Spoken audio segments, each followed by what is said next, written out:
Hi, everyone. I'm Tony. It's really nice to meet you.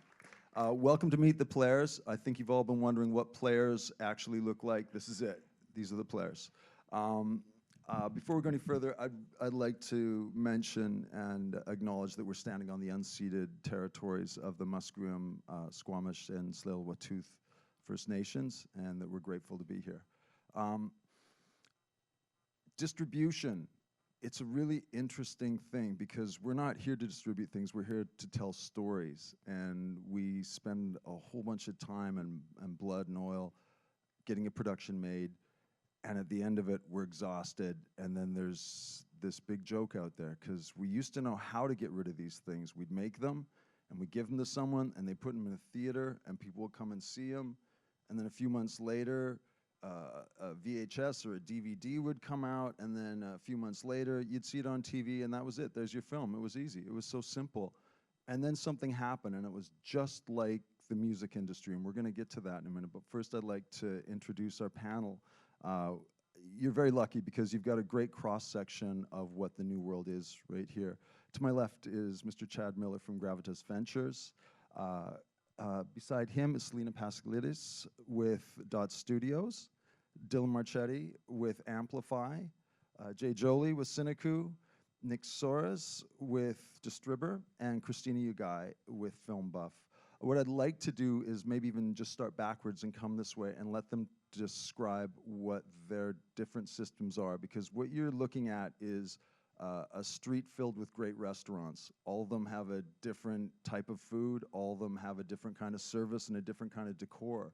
So it's not the old world. It's not the same big distributors putting things out. It's now a brain trust of people who are forward thinking and using new techniques to reach the audience with your projects. Christina, can you tell us a little bit about FilmBuff?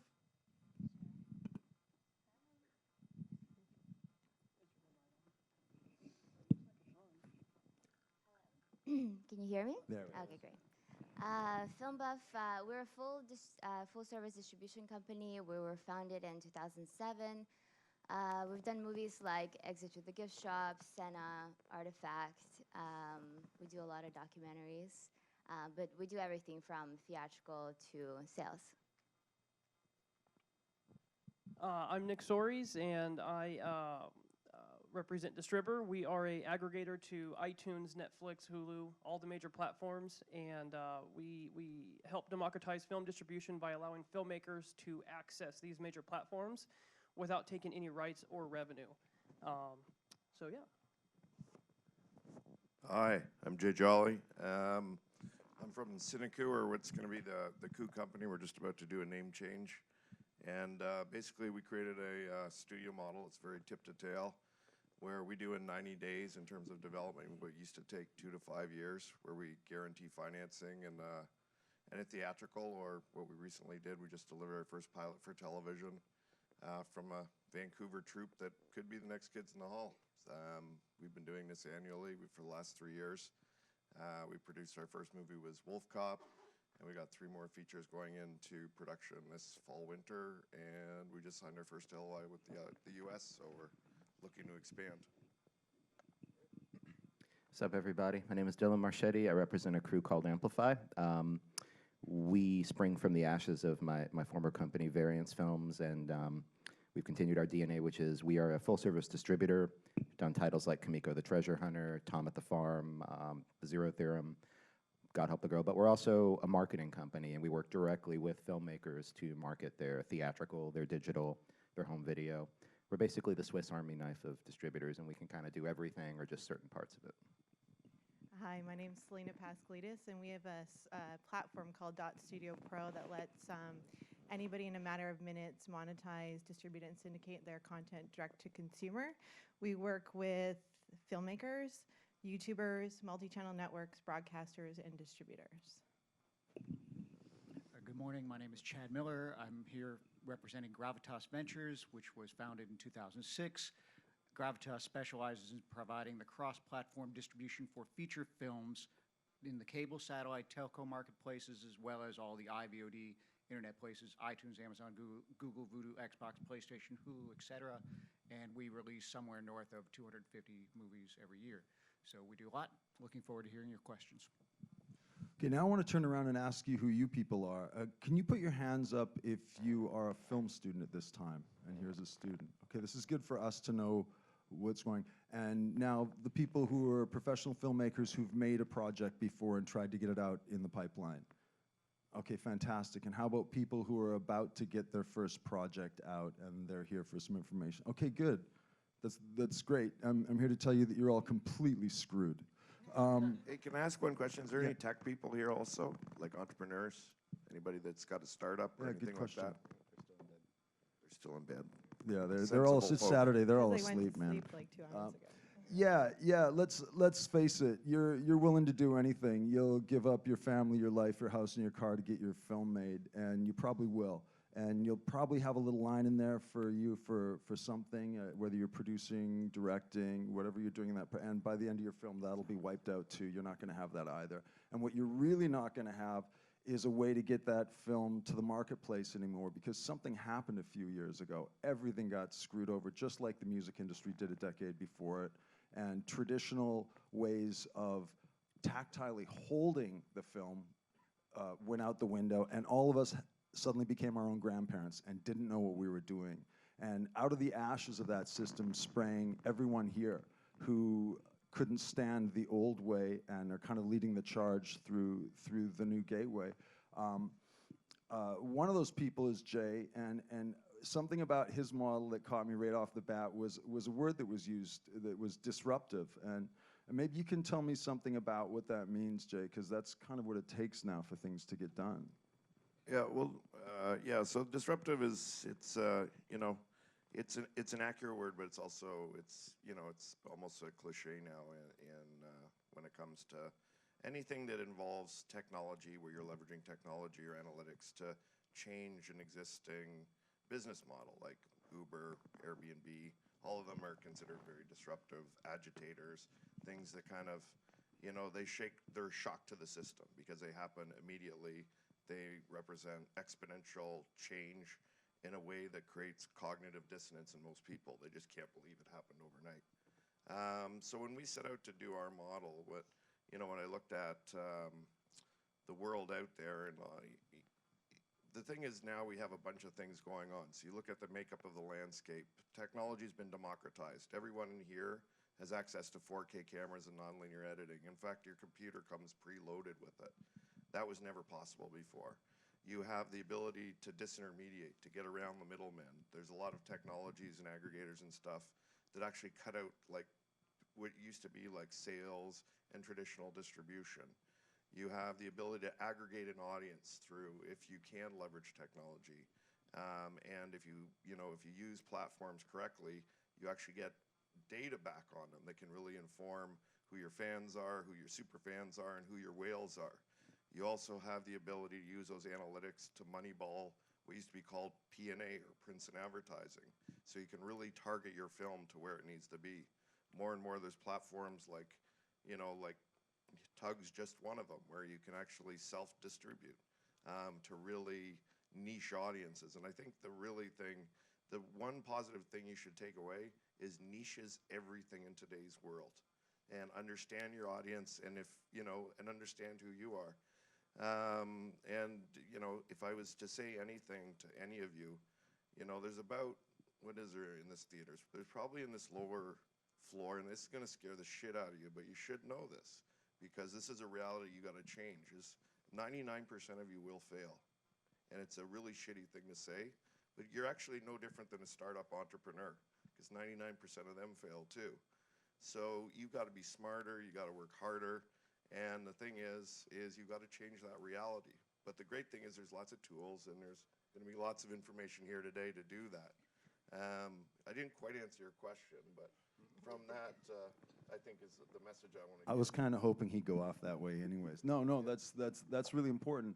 And I think what we're hearing already are words like analytics, niche, and find your market, not just throw it against the wall. And I think everyone up here has a slightly different philosophy of what's needed to get there.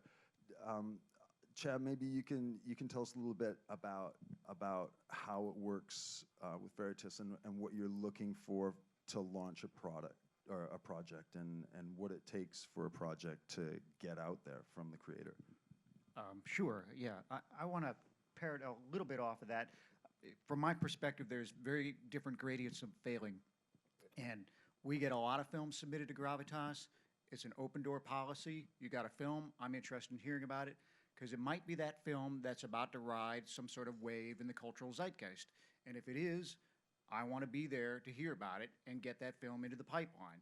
Gravitas gives me the opportunity to do that as a programmer, as an acquisitions person, to look at the sea of films out there, and it really is a sea of films, to try and figure out which of those films is going to break through the clutter in the most effective, cleanest, organized way. And filmmakers need to keep that in mind. They're not just making a film, they're creating a product that needs to be put in front of customers that they can find in an attractive way. And so you need to be thinking from a sales point of view as you're making your film about where it's going to wind up in the distribution cycle. And I'm not sure if I answered your question. Are you getting the sense that there's such an evolution going on that there's no, we don't have a recipe for you, for anyone. There is no recipe to just make a film and a bunch of people are gonna buy it and you're gonna make some money. We're discovering new ways of getting your project to its audience, not the audience, but its audience. And I think we're all answering the same question right now, which is how do we get it there? Selena, what is it about your company that's so into math? What's going on there? Into math? We often say, and I get quoted on this quite often, but I'm just going to say it again. Like, we do believe that content is king. Like, content, it's what people engage with, and that's why it's so important to go direct to consumer. But we believe data is the queen of that. We have 100% complete transparency on our platform when it comes to data, and we even work with data analytics companies with our content creators to actually explore that. So in English, what does that transparency mean exactly? It means you can see everything that's happening with your content, plus you can also collaborate with other people that are on our platform to understand how their content is performing as well. And then we work together to actually help you build audience from that data. Great model. Is anyone here working without analytics? Is anyone here just making phone calls and trying to sell products, or is everyone using the analytics to move that project? I made a film a couple years ago called 3 Days in Havana. We shot down in Cuba. I sent it to Dylan and said, hey, Dylan, can you get my movie in a bunch of theaters everywhere? Because I really want everyone to see it so everyone will think I'm a great filmmaker. And he kind of remembered, Tony, I really think your film should go direct to video. I don't think there's a theater audience right now for it. And I was really pissed at him for saying that because I really wanted him to tell me how great it was. And he wasn't telling me that there was a problem. He was actually pushing me towards the right direction. Interestingly, that film's out in the United States right now after Obama did my entire marketing campaign for me, so we can sit back and watch people just type in Havana and Cuba and see how that goes for us. But it was literally just a few years ago, we were all trying to get our movies into theaters and thinking that that's where they would get an audience and that's how word of mouth would spread. Because when I was growing up, there was an advertisement this big in the back of the Georgia Strait that you could barely read, and as long as it said groundbreaking, thrilling, never been seen before, we'd go and watch that movie. And that's about as much as we knew about it, unless Roger Ebert said 3 more sentences about it. Now we're finding out about our content through other means: word of mouth, friends, social connections, social networks, and you know, I think there's the bigger dialogue for us right now is about how can this project get a voice and where it can go. Dylan, can you're kind of you're part of that evolution right now, because 2 years ago you were booking theaters. And tell me about what's happened in the past few years. Well, I still am. I mean, like, the truth is we're doing a lot of stuff. I mean, it goes back to what you said about degrees of failure. Like, if your end goal is determined from the beginning of your project, then, you know, you have a very straight path, and if you don't make it to these theaters and your film doesn't debut on these many screens and you consider that a failure, yeah, 99% of you guys are screwed. However, it's 2015. We have the internet now. Like, it's no longer about gatekeeping, it's about curating. And there's a very big difference in my job, which I'm very much for. Like, I don't want to gatekeep. I don't want to be the one to tell a filmmaker, yeah, look, your film's not for us. Because my job is to do a level of things. Part of it is, look, man, I love this film. I think I can get people to come to the movies, and I think I can expand your audience using movie theaters. It's 2015. Movie theaters are going to be around for 60 years. We all know that. We're not a world full of shut-in people. But a lot of people are going to want to go see The Martian, and they're not going to go want to spend their Friday night on a documentary about fistulas, which I also turned down, and, you know, good It's luck one to of my them. favorites. It's a good film, actually. Meryl Streep narrates it, but, like, I don't want to spend 6 months selling that because it's tough to get people out to see it. What I do think is, like, each film has to start by being realistic and saying, all right, this is my core audience. Like, I can get these people to see it. I can use what I've developed, hopefully, via a crowdfunding campaign or via, like, the initial marketing we've done on set, like the social media we've done. That's the core audience. My question before we pick up and put money into a film is to say, can I expand that core audience to a number of audiences that haven't heard of the film and aren't no-brainers but might like it? If that's not a yes, that doesn't mean that you failed. It means, all right, well, then we have to do the other thing, which is what I call evangelical Christianity without all the homophobia and bullshit. Let's take the core audience and make them talk and bring other people to the party. It's always a different strategy. Sometimes theatrical is a big part of it. Sometimes it's a very small part of it. For a film like Kamiko the Treasure Hunter, we didn't go digital because we knew if we just tossed this film out to the world, people wouldn't have heard of it. We started with a mediocre opening in New York, and we ended up doing almost $1 million in theaters because people went out and talked about the film. And we didn't spend money to do that, we spent time. Whereas a film like A Sound City or a film like, you know, The Zero Theorem, we know that people are going to see the film, so we can go out like that. And it scales down to smaller films where we're like, look, we can get a beachhead on iTunes and we can expand it from there, or maybe we do it direct to fan off your website, and once it gets going, we start selling special things. It's such a different path now that every filmmaker's got to go into it with a super open mind. And I think a lot of distributors that do what I do, but they're doing it in the old school way of yes versus no. If a distributor's only question is, and you got to remember distributors are commercial people, like, can I put X amount of money into this and make a profit? And if the answer is no, then the film is a failure. They're going to have a bummer probably 99% of the time as well. Whereas if you can be flexible and say, look, can we put some time into this and make it a thing, even if it's non-conventional, then a distributor can succeed with the film, and the film can succeed with a distributor. That was a long answer. No, that's a good answer. I want to open this one up to everyone, and maybe this is a discussion to be had. What do you want to see from creators? What do you want to see people bring to you?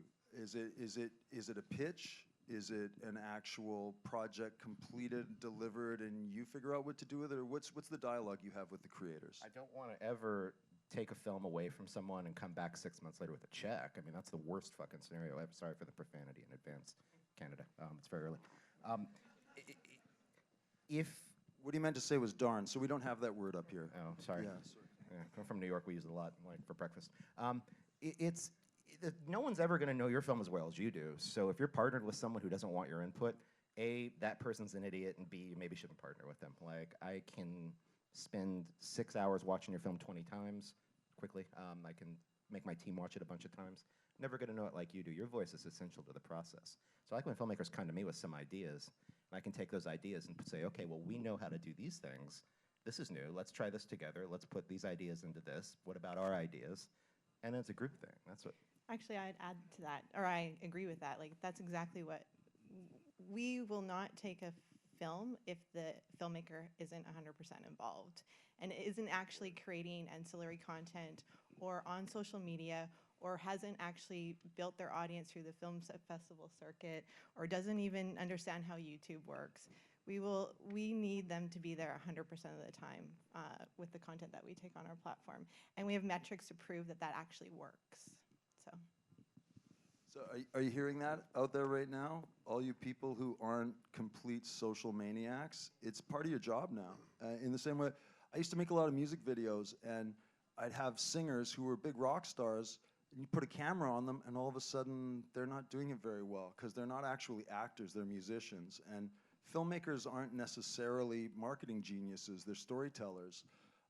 But the days of handing a print in and hoping someone gets it and sells it for you is over. If you don't have a presence, if you're not involved, you're not going to get there. I've had a number of friends go up against Jay with Cineku, and you don't just turn something in, you turn into a social machine, and you have to pass the litmus test of bringing your audience to you right up front. Am I right? Yeah, that's we call it being warrior class. We're looking for people that are basically coming and they want it. They're hungrier and they're more entrepreneurial than anybody else. And so, you know, and this is actually the real answer to his question before. So what we do is basically our platform, you know, we've been proving it out in Canada, so only Canadian content creators could access it, but the world would watch. And basically in 90 days, you come in, we don't want to see your script up front. Just, you know, you start with like a 60-second trailer, you plug into our platform, you create a profile, and you start leveraging whatever, you know, social bits you want to put in. We have API for every social network, but we don't just look at that, we also look at earned media. And every week you've got a little milestone to hit. And you're doing it with all of these other filmmakers, so we're aggregating everybody's audience together and creating all these discovery, you know, channels and stuff. And the end result is, you know, I'll finance you $1 million plus, and you get a guaranteed Cineplex release. And we also have all these distribution partners as well. But what we're trying to find is, again, the people that are most successful when you look at our kind of engagement funnel are the ones where, you know, you have to have a team of 3, because making a film is really, really hard. And, you know, you can't do it by yourself anymore. And you're really looking, it's kind of like you're the startup and we're the VC. We're looking for you to go out and build your audience equity around your film and do it in any manner possible. So, for instance, Wolf Cop, the first film we had, 3 dudes out of Moose Jaw, Saskatchewan. On paper, you should not be able to make a film there. Like, shoot it there, make it there. But by the, you know, the end of the funnel, when they got down to the top 15, where we actually option up to 10 of those projects, they had fan art coming out of South Africa. They had blogs being written in Japan. They had fans all over the world that we were like, we can't afford not to fucking make this movie. So that's the power of technology and our ability. And they made it in Moose Jaw and Regina. They didn't leave. In fact, Wolf Cop 2 is still being shot there. So that's the great thing about our world, is you don't necessarily have to move to a big media center anymore. And all the tools exist to capture people's attention. And, you know, it's played 30 film festivals, and we've sold action figures, vinyl records. In fact, Gowan is being accosted as he tours right now because Wolf Cop fans are coming up asking him to sign their bloody DVDs. So this is like, things like this can happen in the world in a really profound way, but you gotta be warrior class. And that's kind of the difference between pass and failure in my books. Can I hijack this for 1 second? Because the next question that always comes from the filmmaker is, I'm busy making the film. This is hard. You've got to remember, like a lot of us, we're looking at the films one at a time. Raise your hand if you want to make films in this audience. Now keep it up if you only want to make one. Okay, except for him, like we're all good to go here. Like, you're going to do this again and again. Why on earth would you start from scratch? Why aren't you carrying your audience from film to film? That's what 100% distributors are agree. looking Yeah, for. that's exactly what we're looking for. Yeah. So in order to do that, you got to put the work in at the early stage when it's a pain in the ass and you're also trying to shoot and edit and raise money. But you take that with you. That is something that grows. It is a powerful tool, and there's no reason anyone on this stage should own it. That needs to be you guys. We also look at, when you talk about teams of 3, we also actually encourage, I was going to use make, but that's not the right word, encourage our creators to engage their actors or their subjects, and we help them create tools and or distribution methods that really also give those people the advantage and the incentive to do so as well.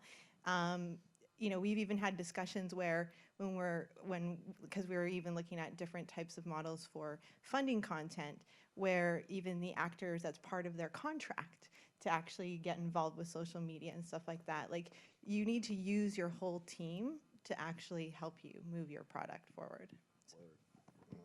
I mean, in the old model, they'd force a couple actors to go do some press conferences when the film came out. That's kind of the old way of doing things. And I think what you're hearing here now is that doesn't count for your model now. You're going to need to start from the very beginning when you start your project, move it forward, because you're not only going to have to prove it out to your audience, you're going to have to prove it out to the people that you work with to get your film to that audience. So That's up there with knowing how to put the lens on the front of the camera, and I hope that's going to be in your quiver more than you thought before you came in today. I think it's probably the most important part of getting something going. Nick, a creator comes to you with a project. What do you expect from them? So Distribber, our model's a little different. We are uncurated. So like I said in the beginning when I said we democratize film distribution, our model, we feel they're, and this is not discrediting anyone here because these are all amazing companies, but we basically remove anyone that should say yes or no to accessing the marketplace. And if you have a film and you want to access iTunes and Netflix and Hulu, we won't say no. We'll actually allow the platform to decide. So it's a little bit different on our end. But just recapping on what everyone else here was saying was regarding your audience, based on the data that we've seen, if you don't have your audience, it's going to be tough, right? The answer is if you don't have an audience, who's going to watch your film? And with there's a lot of organic traffic on these platforms, so I don't want to discredit. Like, if you only have 500 people, I don't want you guys to feel only those 500 people are going to watch your film. But those 500 people, let's say you get on iTunes, if you can contact them and say, hey, my film's on iTunes, go purchase it, what can happen is it can lift your film up in the rankings. And as you guys all know, when you go onto these platforms, you typically stay on the front page, right? Like you see what's hot, right? What are the good documentaries? What are the good dramas? And those initial transactions, they can actually bump you up to kind of start grabbing that organic traffic. And if your film's good, the marketplace will actually place it in the position it needs to be. So it's a little unfair at first. You kind of start out at the bottom, but like everyone said, if you can get those initial transactions to bump you up to where you can get the organic traffic, the marketplace will put you where your film belongs. And if it belongs in the #1 position, then great, you're going to do very well. If it belongs in number 10, then that's where the marketplace decided to put it. But yeah, hopefully that helps a little bit. I hear that. Christina, with FilmBuff too, is it when a project comes to you, are you determining how it gets out, or are the creators determining how it gets out, and what are the different platforms that you're using right now? Sure. I think for us, what's really important is, as everyone said, working collaboratively with filmmakers. Before I answer your question, I just want to clarify one thing in terms of expecting a lot from filmmakers, to be active on social and to know their audience. I think in return, we as a distributor give you creative control. So for us, everything, like filmmakers have sign off on pretty much everything. We'll be guiding them, but if something, for instance, at the very last minute this happened to us on a project, filmmaker didn't like the poster for the movie. And we wholeheartedly believed that this is the poster that's going to work, but at the end of the day, we had to pull it because that's what they wanted. But to answer your question about where we're distributing films, I think, it's important to know your audience, but we are the people that are going to find sort of where that audience lives. So we do everything. I mean, from iTunes to Netflix to platforms that maybe a lot of you haven't heard of that are out there. If, let's say, you have a food documentary, there are so many new platforms that are doing that. For instance, like Tastemate, where they're aggregating super foodie content. And our job is to work with you to understand what the audience is, but we're the people that will find where that needs to go to be able to get to that audience. Is that a problem, everyone? This dilution, this it's not just a couple of theater chains and a TV station. Now there's, 140 video-on-demand outlets in the States, or there's thousands of different markets you can send a project into.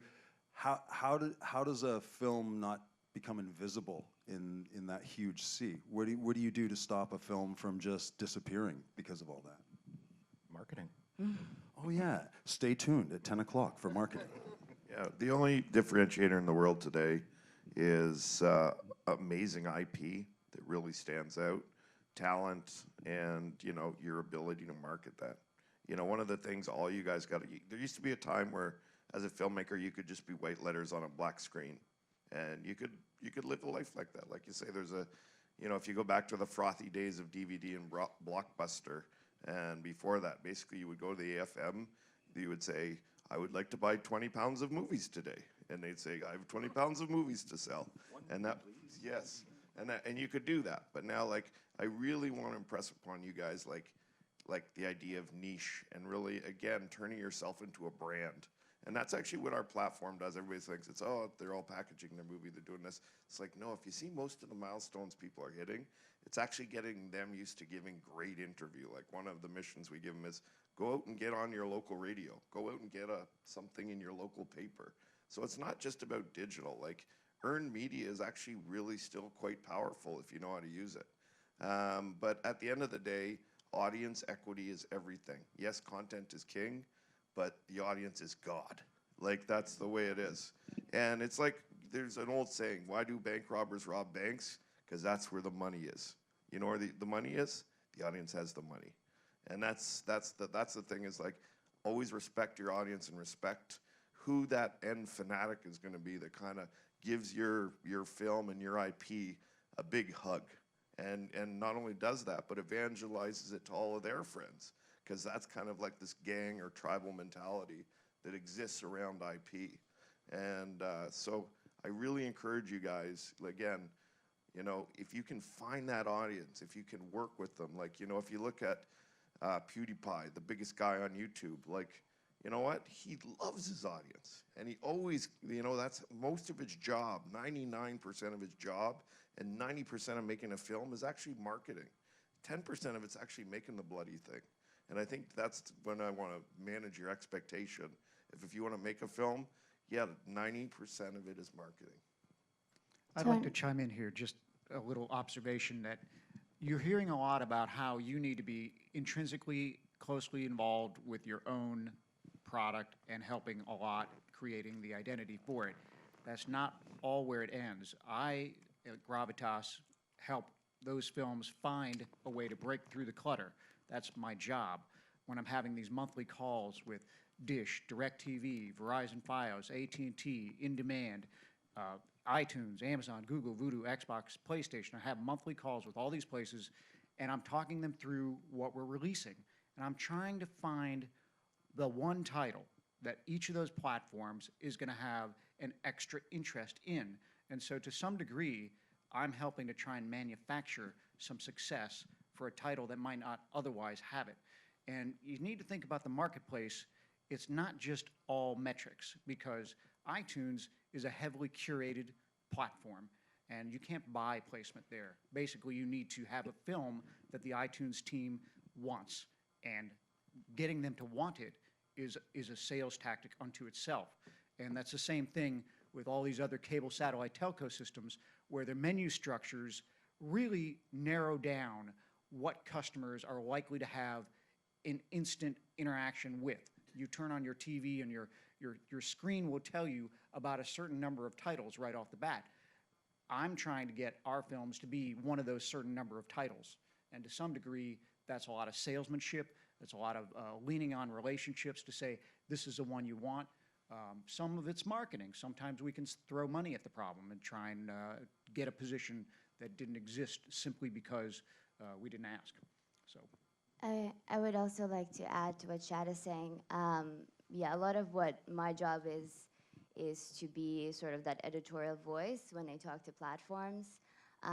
But Tony, to your initial question about whether having so many VOD platforms, you know, how can you sort of distribute your movie? There's so much noise out there.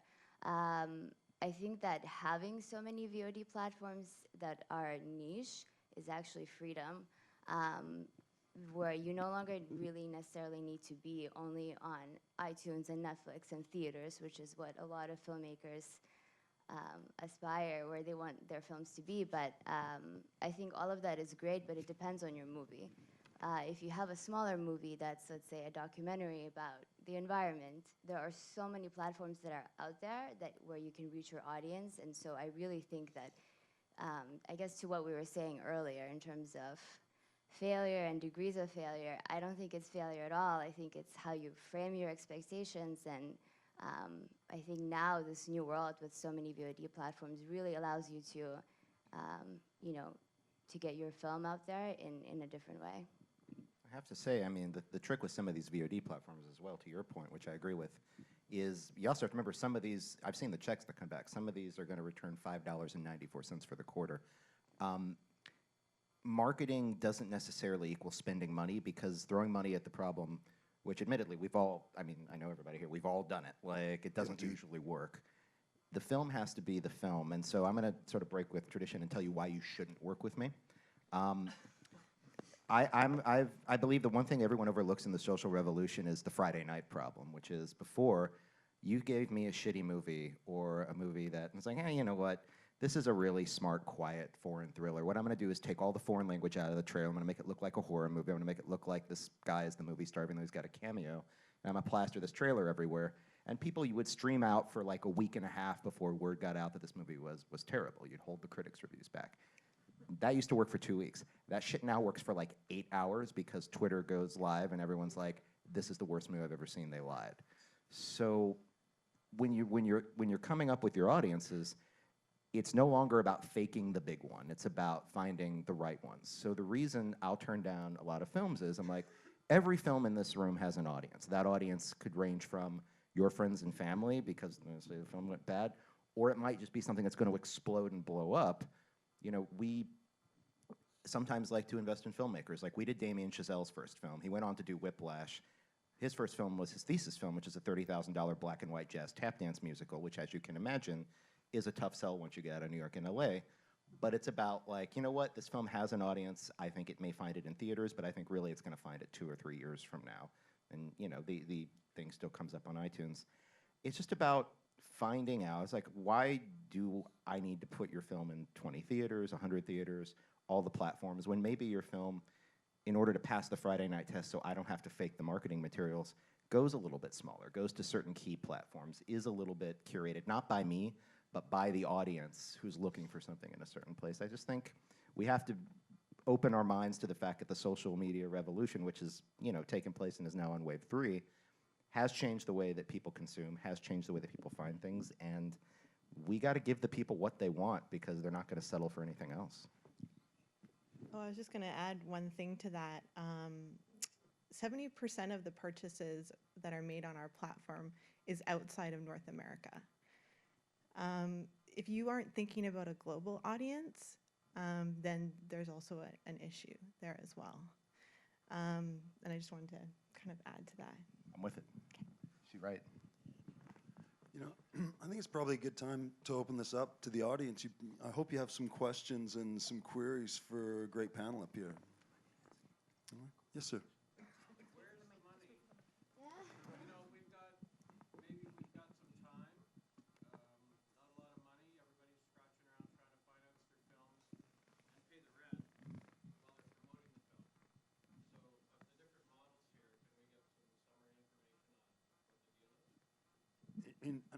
When you say where's the money, are you referring to how does the money come back to the creator? Yeah, how does the filmmaker get paid? Okay, that's a fair question. We can there's different models for that throughout this. Should we just go right down the board, or how would you like to do that? Sure. This is an easy question. Gravitas is a rev share model. We provide the distribution, a percentage of the revenues that come back go to you. If you uploaded your film today on our platform and had an audience, you would start receiving money instantaneously. What happens is that you add we have 2 models, VOD and AVOD. It's your choice how you want to push that film.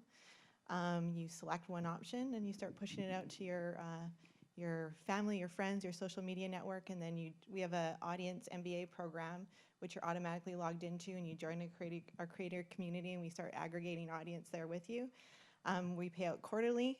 All of your monetization is tracked in your dashboard, and you can monitor that on a day-to-day basis in real time. That's how our platform works. Just to let you know, we take 50 cents flat on any VOD transaction and a 30% rev share on any ads that are served. Our ads, if anybody of you understand CPMs, they go from $2.50 all the way to $20. And if you don't know CPM, you should go check it out, because that's where monetization is coming from. We've got 7 different models, so I won't go to all 7, but it ranges from if you bring the film, you bring the P&A, then you get 100% of the revenue back from the theaters and something like, 80%, 82% of the revenue back from the digitals. Or if we buy your film, we'll give you money up front, and then we'll recoup what we spent on it, and then we'll split the money that comes after that. We're only doing a couple of those a year, so the focus is on the other models, but there's all sorts of things in between. You got to get paid or you're not going to work with us again. That's sort of my philosophy. Yeah. Well, we're a studio model, so obviously we recoup money. We go out and sell it to distributors around the world. So there's royalty, but when in terms of the making the film, there's fees that come with that when we're actually making it. But it's in terms of how we recoup, it's most of the money's going to come in the first 2 years. It's not easy always going out and chasing money. That's actually one of the hardest things to do, whoever your distribution partner is. But we're not a distribution platform. We're a creation platform that then goes out and uses actually fairly traditional means and partners with people that are best of class to go out there and kill it for us. Distribber allows you to keep 100% of the revenue. We allow you to track your sales on a dashboard day to day with iTunes, Hulu, and Amazon. iTunes pays out monthly, Hulu quarterly, Amazon, I believe, quarterly as well. So, 100% goes to you guys, and you can track your sales. We also have a dashboard, but we do revenue share, like Chad, Gravitas. For those of you who haven't made a film in Canada before, there is a catch-22 in this country. For you to be able to access your tax credits, you have to have a relationship with a distributor already. And for that reason, a lot of times you're giving up the autonomy that you would have in a lot of these models, which allows you to maintain how the film gets out there and how the money comes back. With some of the bigger distributors, and I'll give you an example with my own film, when it came out, some unfortunate things happened with our distributor. I won't say their name, starts with an E and ends with a 1. And they put our film out, put the wrong synopsis on our film in different markets and hotel rooms and airplanes and things like that. Then they put the wrong trailer onto it. And for 3 months, we couldn't figure out what the hell was going on. And at that same time, they'd also just bought Alliance, and they went from about 350 titles up to about 800 titles. So I think there was just paper flying everywhere in their office, and I can't blame anyone really.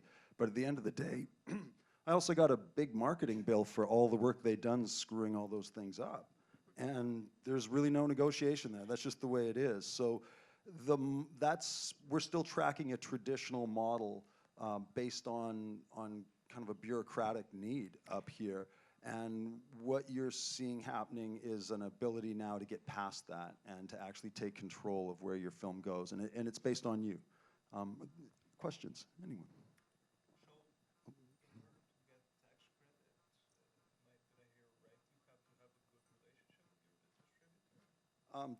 To access the tax credit model in Canada, you have to have a distributor up front to be able to do that. Or a broadcaster, I'm sorry. Yeah, and soon you might be able to go direct to digital. We've been working with Creative BC actually to start looking at some particular projects to avail of their development funds as well as the tax credit initiative. So if you come on our platform, there is an ability from the start to that they are looking at Dotstudio Pro as a qualified broadcaster. Hallelujah. Or direct to consumer. So. Yes, sir. You mentioned that some quarterly checks are like $5. What are we talking about in terms of real money that goes to filmmakers for each different model? Can you just give an average amount a filmmaker could expect to make for their film on each thing? Just in because general? it's up to the film. I mean, look, if you're an independent film to make money, you're fucked. So that's the wrong answer. The goal is you shouldn't have to mortgage your house. You shouldn't have to go in debt.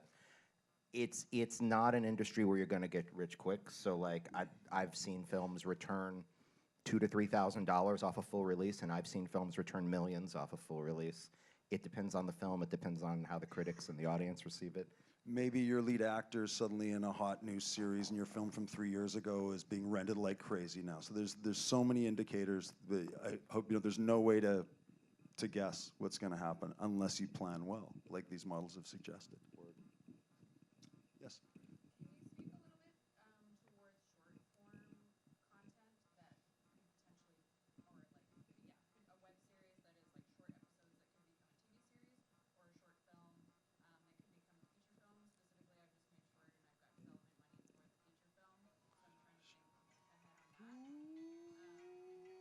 It's at this time that I ask people to please turn off their cell phones. While they're thinking about that, let me throw a stat at you that kind of came to me the other day.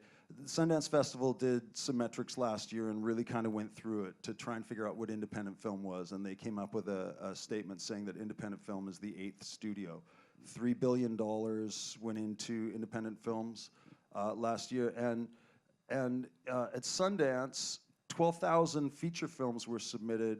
12,000 films were submitted overall. 4,000 were features for 119 spots, and 8,000 shorts were sent in for 66 spots. So shorts they're every student's wallet coming out of a film school, and they're also legs to get into the film world. Does anyone want to talk about how shorts can work in modern models? I like that word, modern model. It's a good way to show, how talented you are at making films, and maybe you can find an investor to go on and create a feature. Do short films make money for any of you? No. Sorry, I'm the Debbie Downer probably in this arena. I would say make a short to go against what you said, but I would actually advise you to go on YouTube and start building your brand instead and create a lot of short form content. That will probably give you a better monetization opportunity in the future. But I don't want you to panic, because if we're all saying shorts don't make money because we're feature distributors. If you want to talk about, tell PewDiePie that shorts don't make money. Tell Rooster Teeth that shorts don't make money. There's an opportunity to develop a brand and develop an audience, particularly if you're doing a series like you said. It may not come at first, but the better it is and the more people you get, advertising dollars and syndication, it's a beautiful thing. There's hope. Yes, sir. Go ahead. Yes, sir. As a filmmaker, a producer, we just finished a film. We're just about to take it to festivals. We have an interesting astrology angle.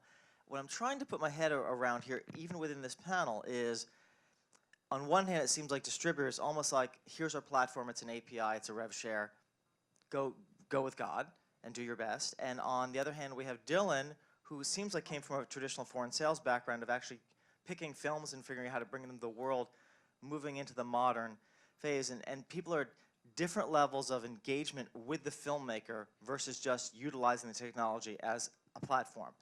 Can you talk about, in each of your models, how much you actually work with the filmmaker versus kind of try to empower the filmmaker to do it on their own? Kind of what that balance is, how much curation is, or is it, let me take 5,000 films and see what floats to the top? You want to really cook your noodle? We work for the same company now. Did you say Distribber or distributor? I said Distribber. Yeah. We're both Go Digital companies now. This happened sort of after the panel got set up, so full disclosure. I want to deal with filmmakers all the time, but volume is a thing. I probably myself am doing somewhere between 16 to 20 films a year. You're doing a couple hundred. We do at least 250 films. I think you guys are in the same boat. Oh. They took your microphone? Oh, all yours. That's gangster.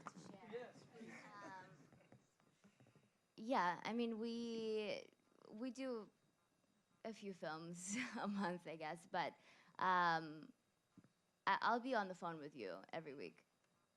That's the amount of involvement that we do, and that's my job, is to work with filmmakers, take that information, and then talk to platforms. Not too long ago, Gravitas gave me a new title. That title is VP of Filmmaker Relations, as that name suggests. They decided that there really needed to be somebody talking to the filmmakers behind all the films we were distributing. So my particular role was to help people understand what we're doing so that they can best be their own advocates, or be their own best advocates. And we deliver about 20 to 30 titles a month. It's a different model. There's many times you do need a Gravitas, Amplify, and a FilmBuff, many times. But just to give an example, an honest liar, Justin Weinstein, I believe, came to us and said, I don't want to work with someone. I want to do this on my own. So Distribber allows you to become the distributor, which I think is very empowering. So Justin became the distributor and did an exclusive on iTunes and did very well. So it's what's cool is that you have a lot of options, right? Because there are times you're going to need to use a Gravitas and FilmBuff, but there are times that filmmakers just want to do it themselves. So you got DIY, I guess you would call it. I think we had one right up here. Well, thanks. I just had a question specific to the documentary genre, and it's questions more so around how this is impacting content. Specifically, I remember before Al Maisels died, he said that, whereas a lot of documentarians dream of making that feature-length picture, and that was what we saw theatrically with Michael Moore and so on at the beginning of the millennium. Are you finding that content is coming down in terms of this new niche audience as pertains to documentary?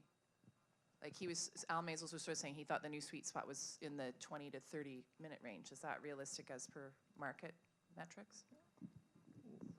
I mean, Okay, okay, go ahead. Were you talking about minutes as far as going down? Okay, yeah, go ahead. Yeah, we don't, on our platform, we see any range of time for content. It actually just depends on the audience and depends on the content itself. That's for us, anyways. Based on the data, this is just pure data based on what we do. We still see the 70 to 90 minute performing the best.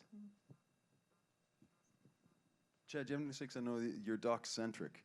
Yes, I am doc-centric. I love docs. I think docs are the gateway drug to films. So, I really do. I think you watch enough docs and you're like, wow, there's a lot of stuff out there I want to watch. And and that's the beauty of the model right now. The world right now it's great for distributors and customers. If you're a doc lover, it's a great time to be living because there's so much great stuff out there and it's easy to find because of companies like these. But we don't. If you're going to submit a 3-hour doc, I'm probably going to say no, just simply because the encoding costs themselves are probably going to be double what it would be for a normal film. Yeah, I think that we also love docs. It really just is your choice. It's a content choice. There are multiple things that work. Obviously, feature films work, but if you have a different kind of format, a shorter format, we can work with that. It's your choice. I'm afraid I can't. I'm so sorry. Ladies and gentlemen, our time has wrapped up. I'd like to thank all our panel members. I hope that you've been illuminated, and in some ways, this is empowering you to take control of your projects. If you want to speak with some of our players as they're walking up the stairs, grab them quick, because I know they're going to run out of here and go straight to a bar. So thank you very much for your time today, and thank you very much to our panel members. Thank you very much to Tony Pantages. Thank you so much to our panel, and a big thank you to Creative BC, our sponsor of this last panel.